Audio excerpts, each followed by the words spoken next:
warahmatullahi wabarakatuh.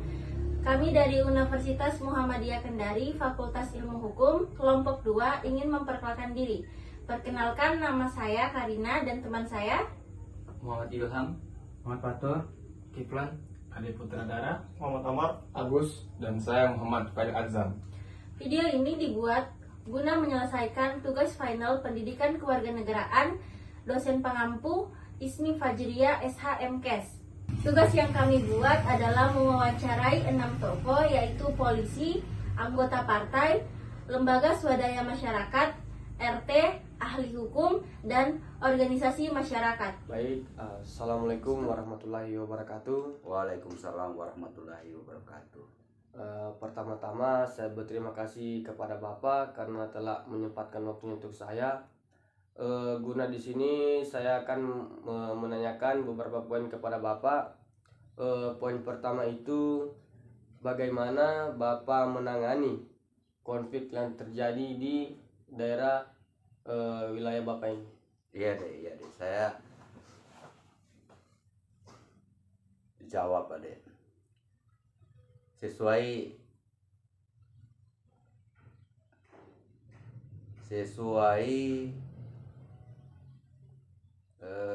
pendapat saya yang saya alami di marga masyarakat. Yang pertama-tama itu deh, menangani konflik antar warga macam-macam itu deh. Yang pertama, melakukan diskusi dengan warga untuk menyelesaikan suatu masalah deh. Itu yang pertama. Kemudian yang kedua deh, menggunakan sistem informasi yang memberikan akses cepat atau jalan cepat kepada warga masyarakat ataupun pejabat RT yang terkait berbagai macam informasi deh. Baik Pak, poin kedua yang saya perlu tanya kepada Bapak itu apa saja yang menjadi tantangan Bapak dalam proses pengelolaan RT? Yang pertama-tama itu berbagai macam tantangan buat kami, khususnya pejabat RT. Yang pertama yaitu tantangan dalam meningkatkan partisipasi warga masyarakat. Contohnya seperti karya bakti, gotong royong. Umpamanya ini hari kita sudah sampaikan kepada warga bahwa besok melaksanakan kerja bakti. Ternyata besoknya banyak yang tidak hadir. Artinya banyak kepentingan atau keperluan individu warga tersebut, sehingga tidak datang untuk menyelesaikan suatu kegiatan. Saja untuk pertanyaan pertama Itu itu, deh, bagaimana Anda memulai karir sebagai polisi? Apa yang membuat Anda tertarik untuk bergabung dengan kepolisian? Ya, pertama saya memulai karir sebagai anggota Polri itu pada tahun 2012. Kemudian pada saat itu saya penempatan tugas pertama di Polres Konawe selama 2 tahun. Kemudian setelah itu pindah bertugas di Polsek Sampara kurang lebih 2 tahun. Kemudian pada tahun 2019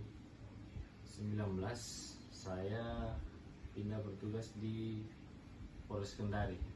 Dan untuk saat ini saya bertugas di fungsi narkoba Polresta Kendari. Kemudian untuk hal yang bikin saya tertarik menjadi sebagai anggota Polri, pertama yaitu menjadi anggota Polri itu merupakan cita-cita saya sejak kecil. Kemudian yang bikin saya lebih tertarik lagi setelah tamat SMA, saya memang hobi belajar tentang hukum, dan setelah itu saya ingin mendalami sebagai penegak hukum dan mengabdi kepada masyarakat. Ya, kalau kita bicara masalah kebenaran atau secara normatifnya, jelaslah setiap pengambilan kebijakan atau keputusan itu yang dilakukan oleh penguasa atau pemerintah ya, itu memang harus betul-betul harus betul-betul dengan acuan atau proses suatu peraturan seperti itu ya. Tetapi ya kembali terkadang dalam setiap pengambilan keputusan itu ada yang namanya tidak sesuai dengan kenyataan ya, kenyataan apa yang dimaksud, bahwa apa yang telah diinginkan atau dituntut oleh masyarakat tetapi tidak terrealisasi dalam pengambilan keputusan tadi. Jadi kalau menurut pendapat saya katakan bahwa tidak mengatakan juga sebagai sah-sah saja, tidak boleh menormalisasikan yang seperti itu. Nah, tetapi harus diperbaiki, ya. Harus diperbaiki melalui tatanan setiap aturan, apalagi kalau berbicara masalah tata negara seperti itu, bahwa memang pemerintah di sini adalah sebagai dasar atau fundamental dalam suatu kebijakan atau pengambilan keputusan. Ibaratnya ya, kalau sudah salah dari atas, dalam hal ini kebijakannya, pemimpinnya atau pemerintahnya, maka akan menurun juga, akan rusak ke bawah-bawahnya. Saya punya teori, pernah kan saya mengajar di kelas Anda pengetahuan hukum Indonesia, saya punya teori bahwa teori ikan busuk. Nah, ikan busuk itu tidak berasal dari ekornya duluan yang busuk, tetapi dari atas dulu. Ikan itu busuk mulai dari atasnya. Ini ibaratnya ikan yang belum dimasak, karena busuk, karena isi kepalanya busuk semua, turun-turun ke bawah sehingga busuk, tidak bisa dikonsumsi, tidak bisa dipakai. Ya, sama mie dengan pemerintahan ibaratnya. Kalau busuk mie di atas, dalam hal ini pemimpinnya, kebijakannya, pemerintah pemerintahannya atau penguasanya, maka akan menurun juga ke bawah, kan seperti itu. Nah, sehingga perlulah sedemikian ditata kembali dengan baik, bagaimana suatu tujuan hukum itu adalah mencapai kebenaran, keadilan, dan kemanfaatan. Kalau sudah perfect atau sempurna ketiga tujuan hukum ini, maka otomatis pengambilan kebijakan keputusan yang dilakukan oleh pemerintah itu pasti akan sangat baik. Itu menurut pendapat saya ya, untuk pertanyaan pertama. Oke, selanjutnya pertanyaan kedua, ketika ada ketidakadilan yang diputuskan oleh pemerintah itu, apa dampak yang ditimbulkan dan sejauh mana pengaruhnya terhadap perkembangan hukum tata negara yang ada di Indonesia? Ya, melanjutkan tadi yang saya jelaskan ya, bahwa tujuan hukum itu adalah mencari keadilan kan. Substansi ini adalah bagaimana adanya keadilan dalam mencapai suatu kebijakan atau suatu keputusan.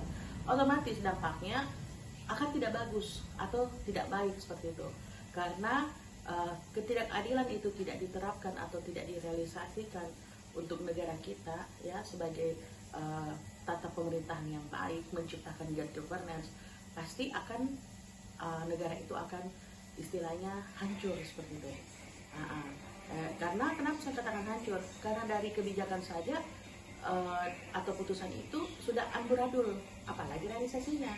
Tetapi kalau dari awal komitmen bahwa bagaimana proses kebijakannya, keputusannya yang betul-betul mengedepankan keadilan, maka hasilnya juga akan baik. Nah, sehingga dampaknya itu ya saya katakan ketidakadilan itu, bahwa pasti segala aspek bidang itu akan hancur, saya katakan. Mulai dari hukumnya, bidang politiknya, aspek pendidikannya, ekonominya, agamanya, sosial, kesehatan bahkan, karena itu kan ada teori domino. Teori domino yang dimaksud itu adalah antara satu bidang atau aspek akan saling berhubungan satu sama lain. Misalnya kalau otomatis rusak hukum, pasti akan berpengaruh rusak bidang ekonomi. Rusak bidang ekonomi pasti akan rusak bidang sosial. Rusak bidang sosial pasti akan rusak bidang kesehatan. Rusak bidang kesehatan pasti akan rusak bidang agama. Jadi memang mereka di sini adalah suatu sistem, satu kesatuan. Kalau terputus antara satu dengan yang lain, pasti akan tidak berjalan seiring. Makanya dikatakan ada komitmen dari awal bahwa dalam pengambilan keputusan atau setiap kebijakan itu memang harus satu dasarnya, yaitu bagaimana memberikan dampak terhadap keadilan tersebut. Nah, itu ya pertama kedua. Pada tiga adalah dari sikap-sikap negatif yang ditimbulkan itu akan mempengaruhi integritas pribadi dari seseorang itu, sehingga hal itu akan menimbulkan ketidakpercayaan publik terhadap keputusan pemerintah, sehingga hal itu menimbulkan framing-framing yang mana masyarakat tidak lagi berterima kasih terhadap keputusan tersebut. Nah, bagaimana cara menanggulangi atau dalam memberikan kepercayaan publik terhadap apa yang menjadi prioritas utama dalam mengelola ketatanegaraan di dalam masyarakat itu sendiri? Ya, yang pertama otomatis kan pasti akan ada dampak baik secara pribadi, kelompok atau gabungan, bahkan pemerintah itu sendiri, bahkan negara itu sendiri.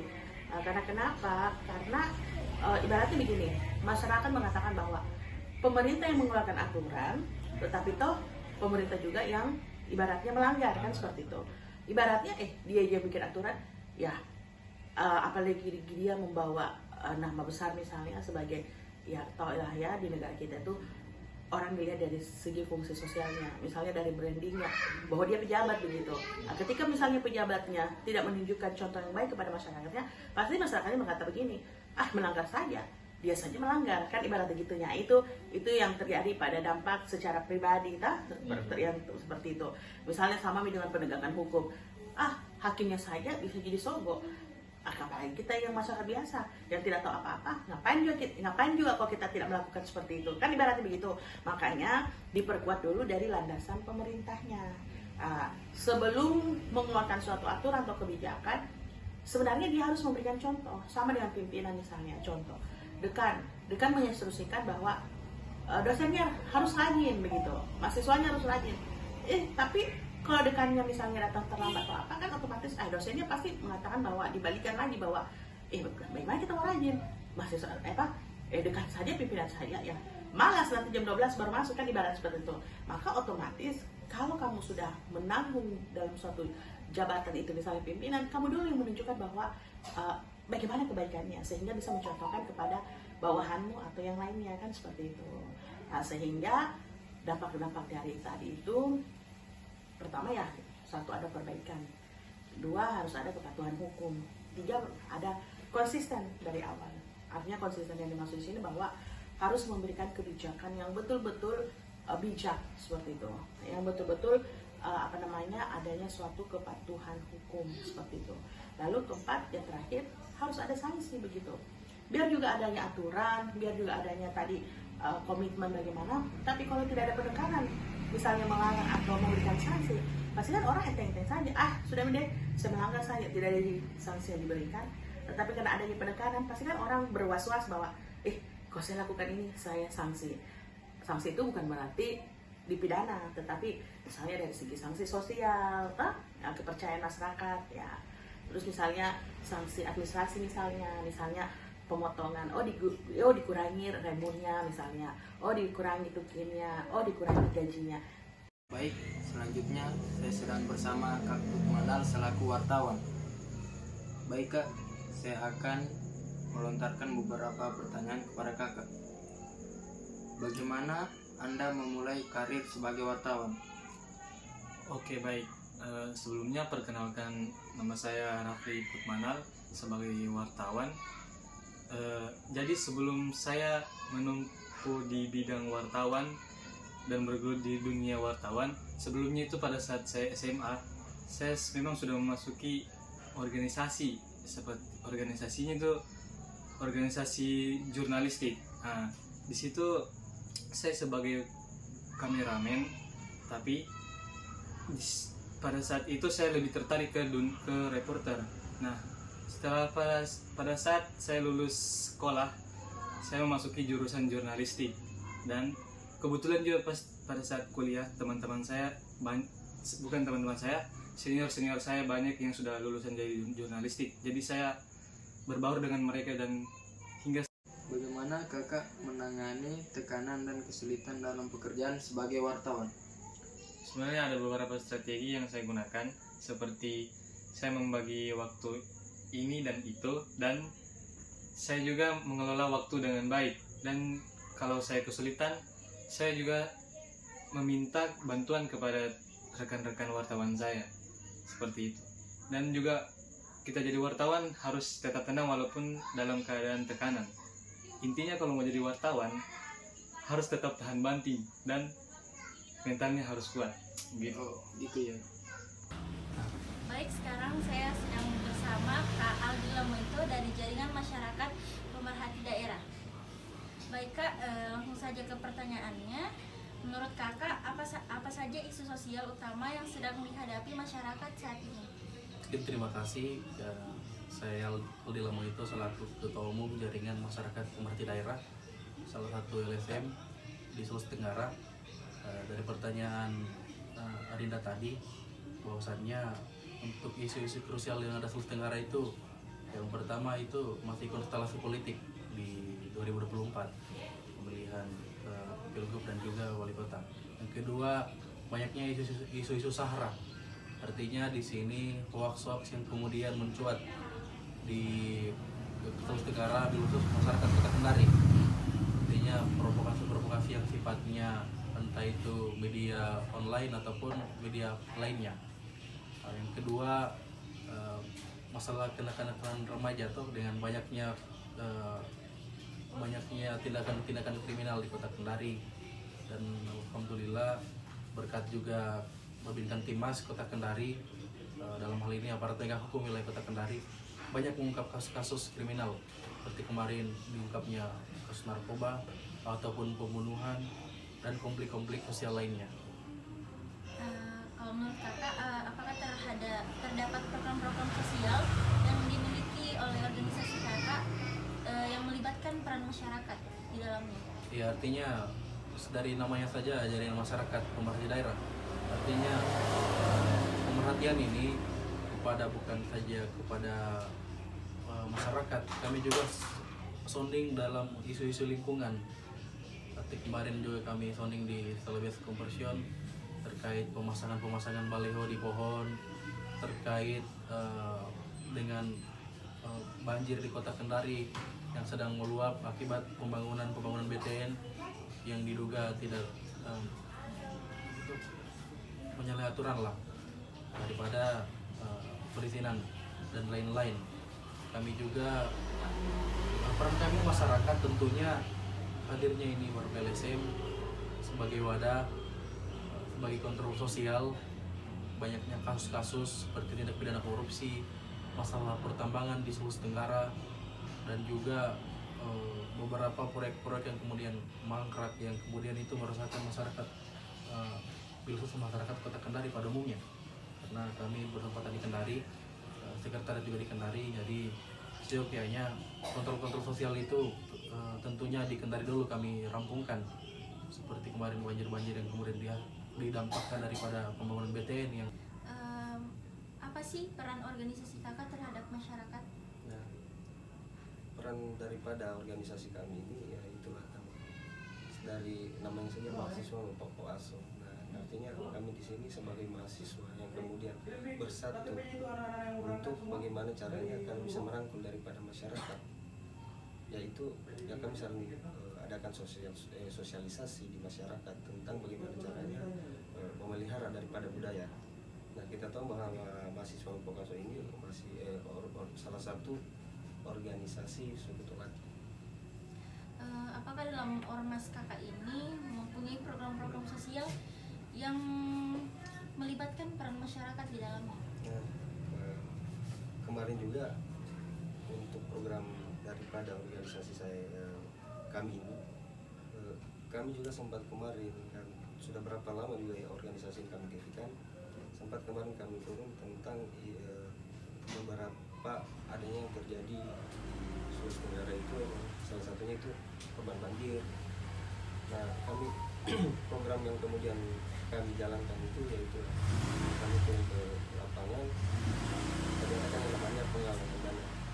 Ya, artinya bukan hanya saja mahasiswa, tapi kan kami juga merangkul masyarakat yang kemudian yang ingin membantu sesama kita. Artinya di sini kita tidak melihat daripada sukunya atau rasnya, tapi bagaimana caranya di sini kita saling merangkul, kita membantu daripada masyarakat.